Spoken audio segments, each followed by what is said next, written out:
My main point, like in my video, was I get your point that Vidić wasn't, the best in the world in certain seasons, but he was at a very, very good level for probably from like 2006 to probably 2011, 2012. I'd say it was at a good level. I wouldn't have wanted him replacing anyway. He was still really good in 2013. Yeah, he was. Well. It was just, we just, that team was naturally declining. Rio Ferdinand was older, and Vidić was older as well. The team was horrible. Like, the team wasn't good, but still won the league. Still won the league because that's how it was back then.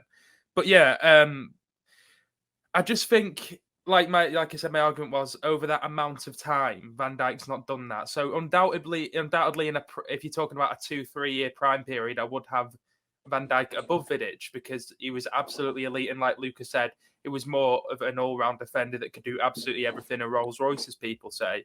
But I do think there's something to be said for how long Vidić did it for a sustained period at a very good level. That was my point. He's probably never had a season as good as Van Dijk's, but if he's had 6-7 very good seasons, Van Dijk's petered off this season, wasn't as good last season. I had the season with his injury as well. I do think there is a debate to be had, but and one other point I wanted to touch on that was a big thing Jamie Carragher said, and I hear a lot of people say, I don't know if you agreed with this in my video or not, that everyone says, well, no one's ever improved a defence in the modern era like Van Dijk has. Like, that's more testament. That could be true or not true. I know Lucas shaking his head. He probably knows more than me on it, but like, it's more of a testament to where Liverpool were at the time and them needing that final piece of the jigsaw.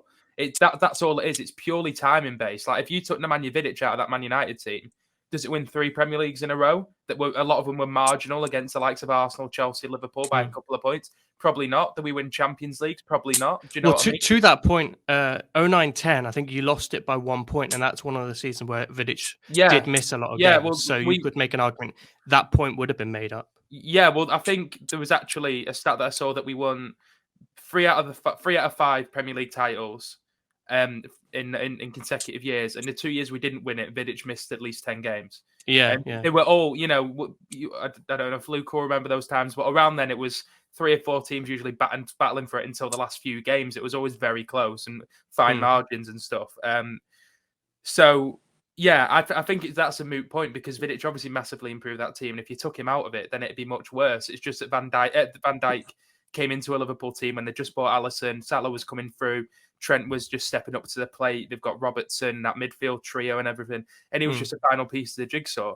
Yes, he did take them onto another level, but I think if you put Nemanja Vidić at his prime in any other team in the world, he'd also bring them onto another level as well.